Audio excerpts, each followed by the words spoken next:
Welcome back to our channel, kung saan tinatalakay natin ang mga makabuluhang issue sa national defense, maritime security, at regional cooperation.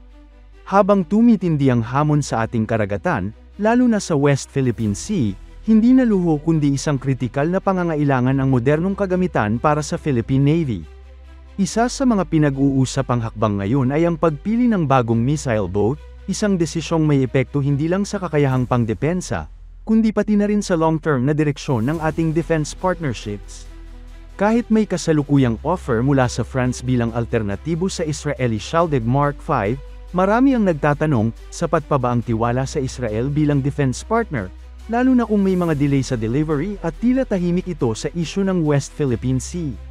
Sa video na ito, tatalakayin natin ang mga lumulutang na opsyon para sa Philippine Navy, kabilang ang teknikal na abilidad, geopolitikal na implikasyon, at kung bakit tumitimbang ngayon ang posibilidad na piliin ang Champs-Uri 2 class missile boat mula sa South Korea. Pero bago tayo magsimula, tandaan natin na ang matatag na Pilipinas ay hindi lang nabubuo sa lakas militar, kundi sa maayos na pamahalaan, paglaban sa korupsyon, pagtanggi sa political fanaticism, at pagsugpo sa fake news. Mahalaga yan para sa tunay na seguridad at katatagan ng bansa.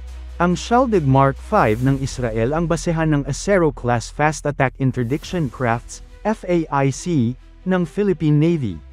Isa itong proven high-speed platform, ginagamit ng iba't ibang bansa, at kilala sa maneuverability at capability sa littoral waters. May onboard weapon system ito tulad ng Typhoon Remote Weapon Station, at optionally, spike or missiles for anti-ship or short-target precision attacks. Ngunit sa kabila ng performance nito, may ilang challenges tayong kinakaharap.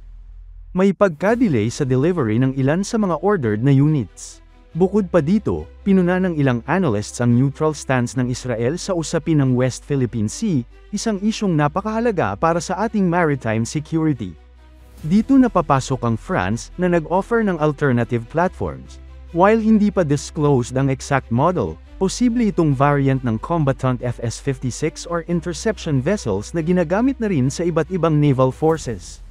French vessels typically offer stealthier profiles at advanced sensor suites, ngunit wala pa tayong full visibility kung ano ang eksaktong configuration na inaalok sa Pilipinas. Gayunpaman, ang challenge sa French offer ay logistics. Wala pa tayong major surface ship na French-built, ibig sabihin, kailangan pa ng bagong training, supply chain, at maintenance framework. Bukod pa sa technical at logistical considerations, kailangan ding tingnan ng Philippine Navy ang doctrinal alignment, o ang pagkakatugma ng operational philosophy ng barko sa misyon ng ating hukbong dagat. Halimbawa, ang Philippine Navy ay nakatuon sa archipelagic defense strategy na nakasentro sa littoral warfare, maritime interdiction, at rapid deployment sa mga choke points. Ang mga barkong bibilhin natin ay kailangang akma hindi lang sa open sea operations, kundi pati na rin sa coastal defense, shallow water maneuvering, at island support missions.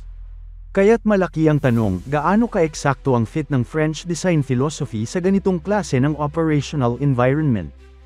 Ang France ay may karanasan sa blue water navies na global in scope, habang ang Pilipinas ay nangangailangan ng mas focus sa green water tactics at defense sa sariling teritoryo. Isa pa, dapat nating isaalang-alang ang bilis ng pag-integrate ng bagong platform sa Navy.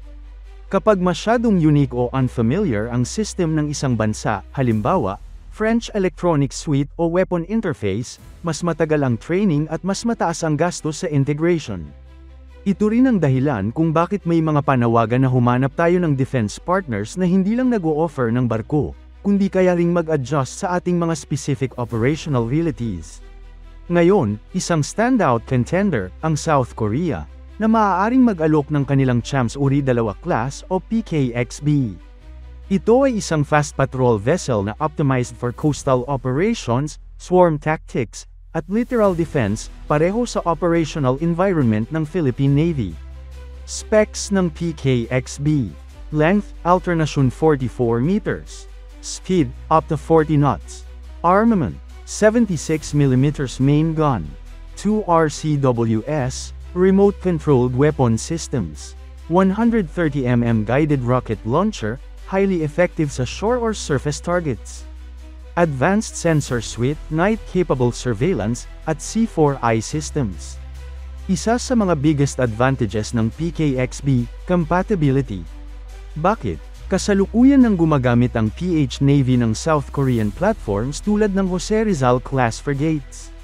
Darating na rin ang bagong Miguel Malvar-class na South Korean-designed frigate. This ensures logistical commonality and ease of integration sa existing training and support systems. Bukod pa dyan, consistent ang track record ng South Korea pagdating sa delivery timelines, after-sales support, at military-to-military cooperation. Tulad ng sinabi ng ilang defense observers, ang military procurement ay hindi lang basta-basta technical specs. Geopolitics, diplomacy, and defense posture ay parte ng equation. Kung titingnan natin, ang South Korea ay clear supporter ng UNCLOS at freedom of navigation. Mas aligned ang kanilang foreign policy sa regional security framework ng Pilipinas, kumpara sa Israel na medyo umiwas magbigay ng posisyon sa WPS disputes. Kapag patuloy na lumalalim ang tension sa West Philippine Sea, kailangan natin ng defense partners na willing makipagtulungan strategically, hindi lang transactional sa weapons deal. Kung ikukumpara ang PKXB sa Shaldig Mark V, speed, halos pareho, around 40 knots. Length at displacement, mas malaki ng kaunti ang PKXB, giving it more space for advanced weapons and sensors. Firepower, may edge ang PKXB sa rocket launcher capability and main gun caliber. Design purpose. O Shaldig, optimized for interdiction missions and rapid insertion. O PKXB, broader range of missions, including anti-swarm, shoreline suppression, and patrol. Ang pagpili ng next missile boat ay may long-term implications. Hindi ito simpleng pagdagdag ng barko sa fleet, ito ay investment sa future maritime capability ng bansa. Kung magpapatuloy tayo sa Israeli route, magkakaroon tayo ng consistent FAIC class na puro Shaldig derived. Pero kung lilihis tayo papunta sa South Korea, magiging diversified ang fast craft fleet natin, pero may benefit ng mas malawak na combat roles at integration with future frigates and OPVs. Sa huli, nasa kamay ng Department of National Defense at Philippine Navy ang final decision. Pero habang sinusuri natin ang mga opsyon, malinaw na ang South Korean PKXB ay hindi lang alternative, ito ay isang strategic choice para sa mas integrated at reliable maritime defense network. Please don't forget to like, share, and subscribe kung gusto nyo ng mas marami pang updates sa Philippine military modernization at defense affairs. Salamat sa panunood, at mabuhay ang Pilipinas!